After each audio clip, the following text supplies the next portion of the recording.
अपने सभी श्रोताओं के लिए, छात्र छात्राओं के लिए अंग्रेजी ग्रामर के, इंग्लिश ग्रामर के इम्पोर्टेंट चैप्टर आर्टिकल के बारे में बताने जा रहा हूँ, जिसमें बहुत ही कम समय में अधिक से अधिक जानकारी का ट्रिक बताने जा रहा हूँ। और उस ट्रिक को अगर हम ध्यान में रखेंगे तो हम आसानी से हम आर्टिकल चैप्टर को समझ सकते हैं और एक दूसरे को भी समझा सकते हैं। जैसे कि हमने लिखा है आर्टिकल दो प्रकार के। पहला है डिफिनिट आर्टिकल। जब कोई काम निश्चित होता है, निश्चित रूप से होता है, तब वहां पर हम द का प्रयोग करते हैं। जैसे पानी के पहले न एक का प्रयोग करते हैं, न एन का प्रयोग करते हैं, न द का प्रयोग करते हैं। लेकिन जब निश्चित रूप से हो जाए कि गंगा का पानी, तब पानी के पहले भी हम द का प्रयोग करते हैं, the water of the Ganga. इसलिए डिफिनिट का मतलब ही होगा निश्चित रूप से, और डिफिनिट आर्टिकल में द होता है, और द का प्रयोग प्रायः जो दुनिया में अकेला हो उसके पहले हम, जैसे सन अकेला है, चांद अकेला है, पृथ्वी अकेली है, तो अर्थ के पहले हम द का प्रयोग करते हैं। मून के पहले भी हम द का प्रयोग करते हैं। सन जिसका मतलब सूरज होता है, उसके पहले भी हम द का प्रयोग। और इसका दूसरा भेद है इंडिफिनिट आर्टिकल। इंडिफिनिट का मतलब अनिश्चित, जो कोई निश्चित न हो उसके पहले हम इंडिफिनिट आर्टिकल का प्रयोग करते हैं। इंडिफिनिट आर्टिकल भी दो होता है, एक होता है ए और दूसरा होता है एन, और इस दोनों का प्रयोग सिंगुलर काउंटेबल नाउन के पहले ही होता है। क्यों? क्योंकि ए का अर्थ भी होता है एक, और एन का अर्थ भी होता है एक। ए एन दोनों का अर्थ होता है एक, इसलिए सिंगुलर काउंटेबल नाउन के पहले ही हम ए और एन का प्रयोग। फिर अब हम ए का प्रयोग कहाँ करेंगे और एन का प्रयोग?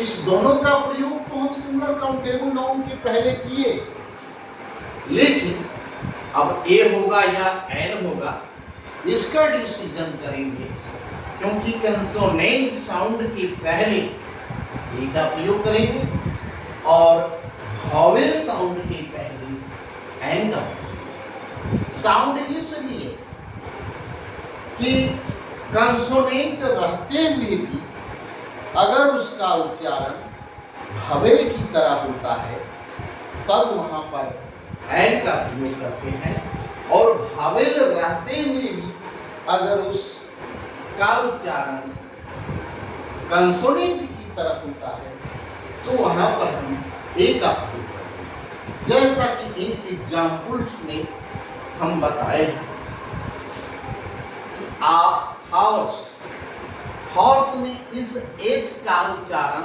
ह है, इसीलिए ए का प्रयोग है। क्यों? क्योंकि यह कंसोनेंट साउंड है। लेकिन इस शब्द में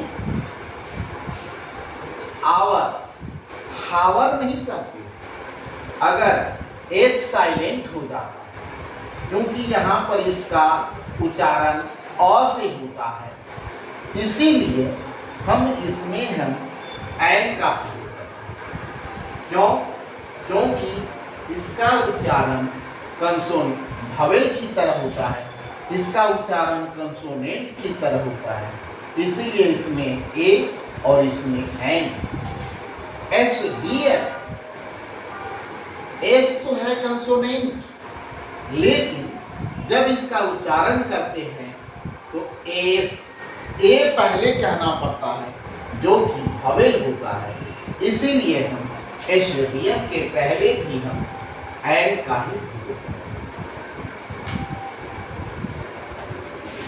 मेन यहां पर हमने कहा है कि सिंगुलर काउंटेबल नाउन के पहले ही ए एन का प्रयोग होगा, इसलिए मेन के पहले हम न ए का प्रयोग करेंगे न एन का प्रयोग करेंगे, क्योंकि यह प्लूरल है।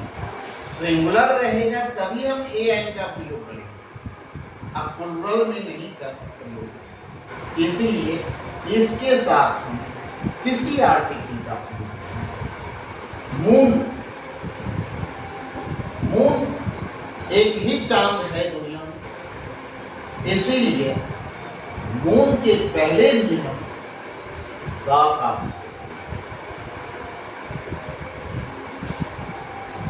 क्योंकि इसमें बताए कि जो दुनिया में अकेला हो उसके पहले प्रायः गा का प्रयोग। कुछ अपवाद होता है, उस अपवाद को छोड़ करके हमने जो बताया है उस नियम के अनुसार सन, सन का मतलब होता है बेटा, जो स्पेलिंग है उस स्पेलिंग के अनुकूल इस सन का अर्थ बेटा पुत्र होता है, इसलिए इसमें हम ए का प्रयोग करें। लेकिन इस सन का मतलब होता है सूरज, जो दुनिया में अकेला, इसलिए इसमें ग का और ऑक्स और ओ भवेल है ही और उसका उच्चारण भी भवेल की तरह होता है, इसीलिए हम एन का यूनियन, यू है तो भवेल, लेकिन इसका उच्चारण भवेल की तरह नहीं होगा, इसका उच्चारण कंसोनेंट की तरह होगा, इसलिए इसमें हम ए का ही प्रयोग करेंगे। तो हमने देखा क्या कि अगर जो अकेला है उसके पहले दा का प्रयोग, प्लूरल नाउन के पहले हम किसी चीज का प्रयोग नहीं, अगर उच्चारण भवेल की तरह है तो एन का प्रयोग करेंगे, भवेल की तरह उच्चारण है तो हम एन का प्रयोग किए, लेकिन अगर उच्चारण भवेल रहते हुए भी उच्चारण कंसोनेंट की तरह है तो उसके पहले ए का प्रयोग। तो इतने संक्षिप्त रूप में अगर कुछ शब्दों का प्रयोग हम बार बार कर ले तो बहुत से एग्जाम्पल्स है, उसमें इन्हीं नियमों का पालन किया जाता है। इसलिए हम आप लोगों से यह कहना चाहेंगे कि इन नियमों को अच्छी तरह से दिमाग में रख ले, ताकि और आगे के शब्दों के साथ आप ए एन द का आसानी से प्रयोग कर सकते। इन्हीं बातों के साथ आपसे मैं विदा ले रहा हूँ। जय हिंद।